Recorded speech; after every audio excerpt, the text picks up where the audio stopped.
Assalamualaikum warahmatullahi wabarakatuh. Perkenalkan, nama saya Windy Indriani dengan NIM 23101162200026. Di sini saya akan memaparkan kembali hasil diskusi pada pertemuan sebelumnya, yaitu pembahasan mengenai fonologi yang dibawakan oleh kelompok 1. Tapi sebelum itu, izinkan saya menampilkan peta konsep yang telah saya buat. Baiklah, langsung saja kita masuk ke pembahasan yang pertama, yaitu pengertian fonologi. Secara etimologi, terbentuk dari kata fon, yaitu bunyi, dan logi, yaitu ilmu. Dengan demikian, fonologi dapat diartikan sebagai pengetahuan atau ilmu mengenai bunyi. Namun, bunyi yang dipelajari pada fonologi spesifik mengenai bunyi ujaran yang dihasilkan oleh alat ucap manusia.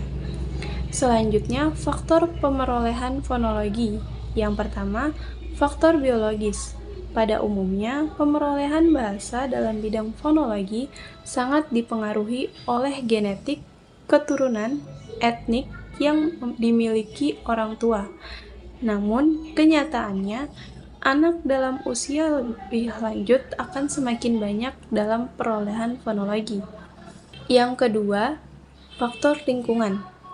Secara umum, lingkungan juga turut mempengaruhi pemerolehan fonologi pada anak, khususnya pada anak yang hidup berdampingan dengan dua bahasa. Dan yang ketiga, ada faktor intelijensi, yaitu anak yang memiliki kemampuan intelijensi yang baik apabila orang tua dan anak aktif dalam berinteraksi sehingga anak akan berlatih menirukan apa yang ia dengar. Pembahasan selanjutnya adalah ruang lingkup fonologi. Ruang lingkup fonologi dibagi menjadi dua. Yang pertama ada fonetik dan yang kedua ada fonemik.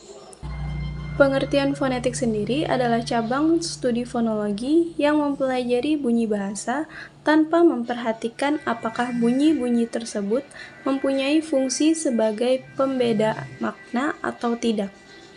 Subdisiplinnya ada 3, yaitu fonetik artikulatoris, yaitu fonetik yang mengkaji proses alat ucap manusia, yaitu mulut, yang dapat menghasilkan bunyi bahasa.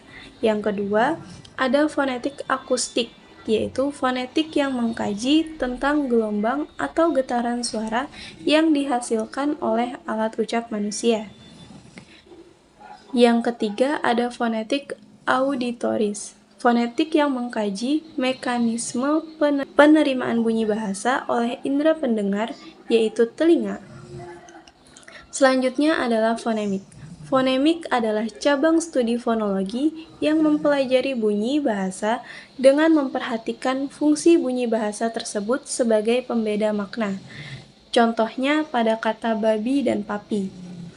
Babi bermakna binatang berkaki 4, sedangkan papi adalah sebutan lain untuk ayah. Pada contoh itu, kata babi memiliki 2 konsonan B yang menjadi awal suku kata pertama dan kedua, sedangkan kata papi memiliki konsonan P sebagai awal suku kata pertama dan kedua. Selain kedua bunyi itu, bunyi lainnya dan posisi atau urutan bunyi lain itu sama. Perbedaan bunyi B dan P pada posisi atau urutan yang sama dapat mengubah makna kata.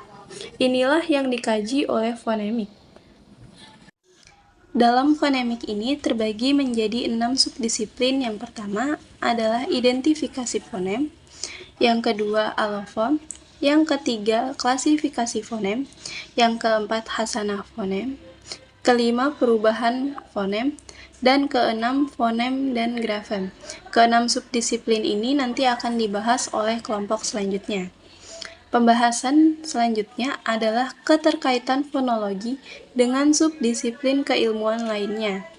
Yang pertama adalah fonologi dengan morfologi. Kedua subdisiplin ini bekerja untuk memahami struktur bahasa dan bagaimana bunyi bahasa berhubungan dengan morfologi. Yang kedua adalah fonologi dengan semantik.